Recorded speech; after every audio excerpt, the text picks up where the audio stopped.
नमस्कार, मैं ऋचा सिंह और आप देख रहे हैं सी न्यूज भारत। वक्त हो चुका है न्यूज बुलेटिन का। इस बुलेटिन में आपको दिखाएंगे कि हरदोई में कैसे चोरों ने एलआईसी अभिकर्ता के घर से चुराई नकदी और जेवरात। साथ ही दिखाएंगे कि फतेहपुर में कैसे शादी का झांसा देकर प्रेमी ने प्रेमिका से बनाया शारीरिक संबंध। और चर्चा करेंगे मुरादाबाद की, जहां समाजवादी पार्टी के प्रदेश अध्यक्ष नरेश उत्तम पटेल ने बीजेपी पर साधा निशाना। और भी तमाम खबरों पर आइए करते हैं विस्तार से चर्चा। यूपी के फतेहपुर में एक युवती ने प्रेमी के द्वारा शादी का झांसा देकर जबरन शारीरिक संबंध बनाने के बाद शादी का दबाव बनाने पर शादी से इनकार करने पर दुष्कर्म का मुकदमा दर्ज कराया था और 2 माह बाद भी पुलिस के द्वारा कोई कार्रवाई न होने पर पुलिस अधीक्षक से मिलकर न्याय की गुहार लगाई है। पीड़िता युवती ने बताया कि उसके प्रेमी के परिवार के लोग सुलह समझौता करने पर जान से मारने की धमकी दे रहे हैं। बता दें कि जिला मुख्यालय स्थित पुलिस अधीक्षक कार्यालय पहुंची एक युवती ने एसपी को प्रार्थना पत्र देते हुए आरोप लगाया है कि वो हटगांव थाना क्षेत्र की एक गांव की रहने वाली है। उसका प्रेम प्रसंग खागा कोतवाली क्षेत्र के बैलोलपुर एलई गांव के रहने वाले अविनाश कुमार के साथ विगत 4 साल से चल रहा था। प्रेमी अविनाश का मेरे गांव आना जाना भी था। इसी बीच प्रेमी ने खागा कस्बे में एक होटल में मिलने के बहाने कई बार बुलाया और शादी का झांसा देकर जबरन शारीरिक संबंध बनाता रहा। पीड़िता युवती ने आरोप लगाते हुए कहा कि फोन पर शादी के लिए अविनाश से कहा तो 3 जून को खागा बाईपास के पास बुलाया। जब मैं पहुंची तो प्रेमी के साथ उसके बाबा भी साथ थे। प्रेमी ने शादी से इनकार करते हुए जान से मारने की धमकी देकर गाली गलौज कर भगा दिया, जिसका मुकदमा 18 जुलाई 2023 को कोतवाली पुलिस ने मुकदमा दर्ज किया। उसके बाद विवेचना कर रहे विवेचक ने कोई कार्रवाई नहीं की और प्रेमी के परिजनों से मिलकर सुलह समझौते का दबाव बना रहे हैं। 2 माह बाद भी पुलिस ने गिरफ्तारी नहीं की, जिसके बाद एसपी से मिलकर न्याय की गुहार लगाई है। फतेहपुर से सी न्यूज संवाददाता नैज घोषी की रिपोर्ट। यूपी के फतेहपुर में बीए की छात्रा का विद्यालय से घर आते समय मुस्लिम युवक ने अपने साथियों के साथ मिलकर अपहरण करने के बाद एक खंडहर में ले जाकर नशीला पदार्थ सुंघाकर गैंगरेप करने के बाद अश्लील वीडियो बनाकर वायरल कर दिया। पुलिस ने पिता की तहरीर पर मुकदमा दर्ज कर मुख्य आरोपी को गिरफ्तार कर जेल भेजने की कार्रवाई की है। बता दें कि जिले के हटगांव थाना प्रभारी शैलेश कुमार सिंह ने बताया कि थाना क्षेत्र के एक गांव के रहने वाले एक व्यक्ति ने तहरीर दी थी कि उसकी 21 वर्षीय बेटी, जो कि बीए की पढ़ाई कर रही है, 1 सितंबर को विद्यालय से घर वापस आते समय बेटी को रास्ते से अपहरण करने के बाद एक खंडहर में ले जाकर दुष्कर्म का प्रयास करने लगे और विरोध करने पर नशीला पदार्थ सुंघाकर बेहोश कर दिया। बेटी के बेहोश होने पर उसके साथ दुष्कर्म किया और अश्लील वीडियो बनाकर वायरल कर दिया। पिता की तहरीर पर शुक्रवार को अपहरण, गैंगरेप व जान से मारने का मुकदमा दर्ज कर मुख्य आरोपी मोहम्मद शाबान 19 वर्ष को गिरफ्तार कर जेल भेजने की कार्रवाई की गई। पीड़िता लड़की का मेडिकल कराया जा चुका है। अज्ञात लोगों की गिरफ्तारी का प्रयास किया जा रहा है। आइए जानते हैं इस विषय में अपर पुलिस अधीक्षक फतेहपुर विजय शंकर मिश्रा का क्या कुछ कहना है।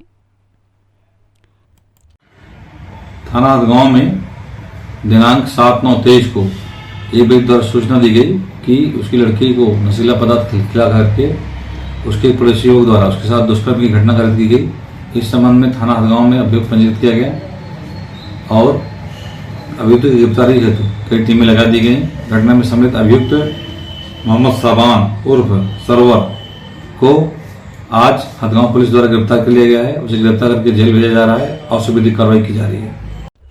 घोषी से सी न्यूज संवाददाता नैज की रिपोर्ट। खबर हरदोई के बेनीगंज से है, जहां कोतवाली क्षेत्र के प्रतापनगर चौराहा हरदोई रोड पर बेखौफ चोरों ने एलआईसी अभिकर्ता के घर को निशाना बनाया। जेवरात सहित नकदी पर हाथ साफ किया। पुलिस सहित फॉरेंसिक टीम मौके पर पहुंची, लेकिन अभी तक मामले की रिपोर्ट दर्ज नहीं की गई है। बता दें कि सोमवार बीती रात लगभग 12 बजे के बाद चोरों ने प्रतापनगर चौराहा निवासी इक्षानंद गुप्ता पुत्र स्वर्गीय राम लोटन के घर को निशाना बनाते हुए बड़ी चोरी की वारदात को अंजाम दिया है, जिसके बाबत एलआईसी अभिकर्ता ने पुलिस प्रशासन को शिकायती पत्र दिया है। बताया कि परिजनों सहित वो अलग अलग कमरों में सोए हुए थे कि चोर घर के पीछे से छत पर आकर जीने का ताला तोड़कर अंदर से सिटकनी लगा दी और कमरों को बाहर से बंद कर दिया। दूसरे कमरे में रखे बक्सा, अलमारी और 42,000 रुपए नकदी व लगभग 5 लाख के गहने आभूषण लेकर रफू चक्कर हो गए।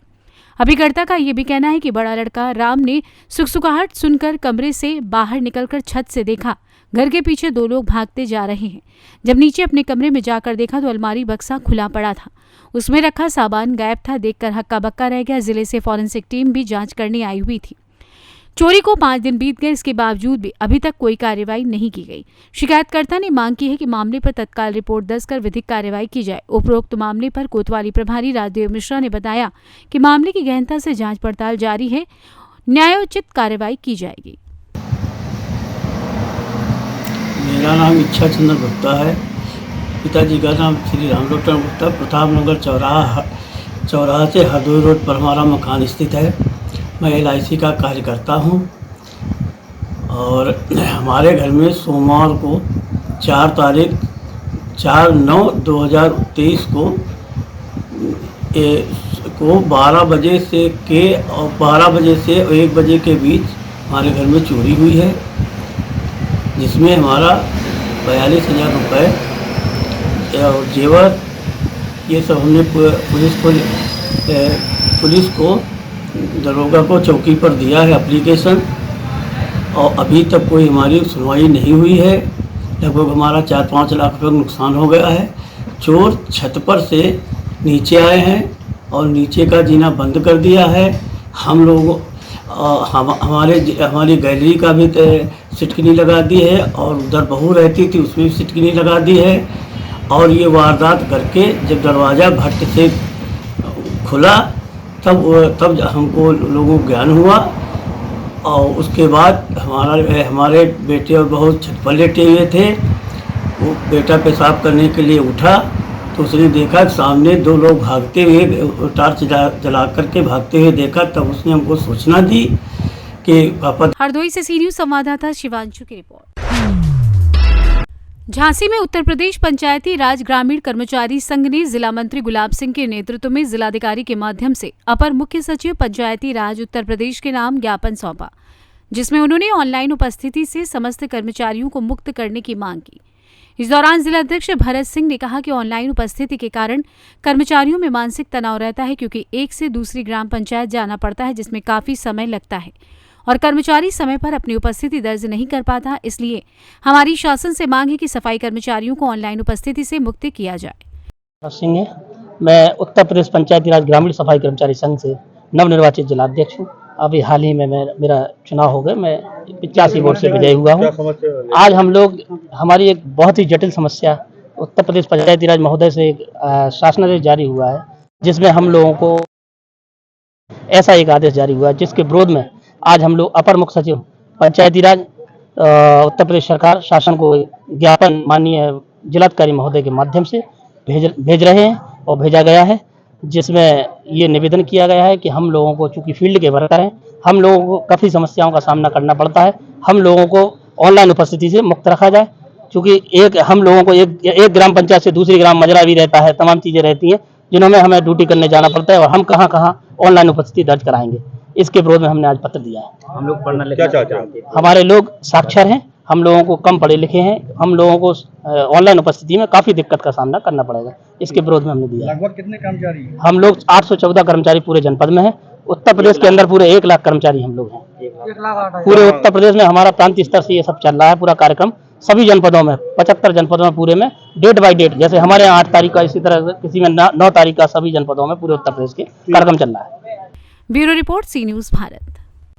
उत्तर प्रदेश के जनपद मुरादाबाद में समाजवादी पार्टी के प्रदेश अध्यक्ष नरेश उत्तम पटेल पहुंचे, जिन्होंने भारतीय जनता पार्टी पर निशाना साधा और कहा कि उत्तर प्रदेश की सरकार 5 वर्ष नहीं 6 वर्ष हो गया और केंद्र में भारतीय जनता पार्टी को 10वां साल हो गया है। दोनों सरकारों ने, चाहे घोषी की जनता हो या प्रदेश की जनता, दोनों सरकारों ने डबल इंजन की सरकार को नकार दिया है और डबल इंजन की सरकार ने डबल दुख दे दिया है। इसका जीता जागता उदाहरण घोषी का चुनाव है। उन्होंने कहा कि समाजवादी पार्टी के नेता अखिलेश यादव के उम्मीदवार को जिताया है, ये जीत घोषी की जनता की है। और उन्होंने कहा कि भारतीय जनता पार्टी जबरदस्ती करना चाहती थी, उसका मुंह तोड़ जवाब घोषी की जनता ने दिया है। उन्होंने कहा कि समाजवादी पार्टी एक बड़ी पार्टी है उत्तर प्रदेश में और भारतीय जनता पार्टी के सामने डटकर लड़ रही है और अखिलेश यादव की लोकप्रियता जनता में लगातार बढ़ रही है। समाजवादी पार्टी की जोरदार जीत, क्या कहना चाहेंगे इस बारे में? देखिए, उत्तर प्रदेश की सरकार 5 वर्ष नहीं 6 वर्ष हो गया और केंद्र में भारतीय जनता पार्टी का 10वां साल चालू हो गया। दोनों सरकारों ने, चाहे घोषी की जनता हो या प्रदेश की जनता हो, दोनों सरकारों ने डबल इंजन की सरकार तो कहते हैं, लेकिन डबल दुख दे दिया। उसका जीता जागता उदाहरण घोषी का उपचुनाव है। घोसी के उपचुनाव में भारतीय जनता पार्टी चारों खाने चित्त हो गए और समाजवादी पार्टी के नेता अखिलेश यादव जी के उम्मीदवार को विजय श्री वहाँ की महान जनता ने दिया है। ये जीत घोसी की महान जनता की है। सर कहीं न कहीं नहीं लगता भारतीय जनता पार्टी अति आत्मविश्वास में थी, वही उन लोगों को घोसी में ले डूबा? नहीं, अति आत्मविश्वास तो अलग बात है, लेकिन जो जोर जबरदस्ती भारतीय जनता पार्टी करना चाहती थी उसका डट करके घोसी की महान जनता ने मुकाबला किया, जिसकी वजह से समाजवादी पार्टी वहाँ भारी मतों से जीती। सर जिस तरीके से ओम प्रकाश राजभर आप लोगों को छोड़ के गए थे, बड़ी बड़ी बातें कर रहे थे, अब क्या सामने आया? हमको तो वही जो अभी चुनाव लड़े हैं दारा सिंह वही चुनाव छोड़ के चले गए थे। अब वो क्या बात करेंगे, अब क्या न करेंगे वो जाने, उनका काम जाने। सर लोकसभा में कितना असर पड़ेगा चुनाव की? लोकसभा का तो भारतीय जनता पार्टी के डिप्टी चीफ मिनिस्टर लोग कहते थे कि ये सेमीफाइनल है। ये सेमीफाइनल घोसी का उपचुनाव है और सेमीफाइनल का फैसला घोसी की महान जनता ने कर दिया। इसलिए मुरादाबाद से सी न्यूज़ संवाददाता चांद हुसैन की रिपोर्ट। फिलहाल न्यूज़ बुलेटिन में बस इतना ही। देश दुनिया की तमाम खबरों की जानकारी के लिए आप देखते रहें सी न्यूज़ भारत। हर खबर आपके साथ, आपके हाथ।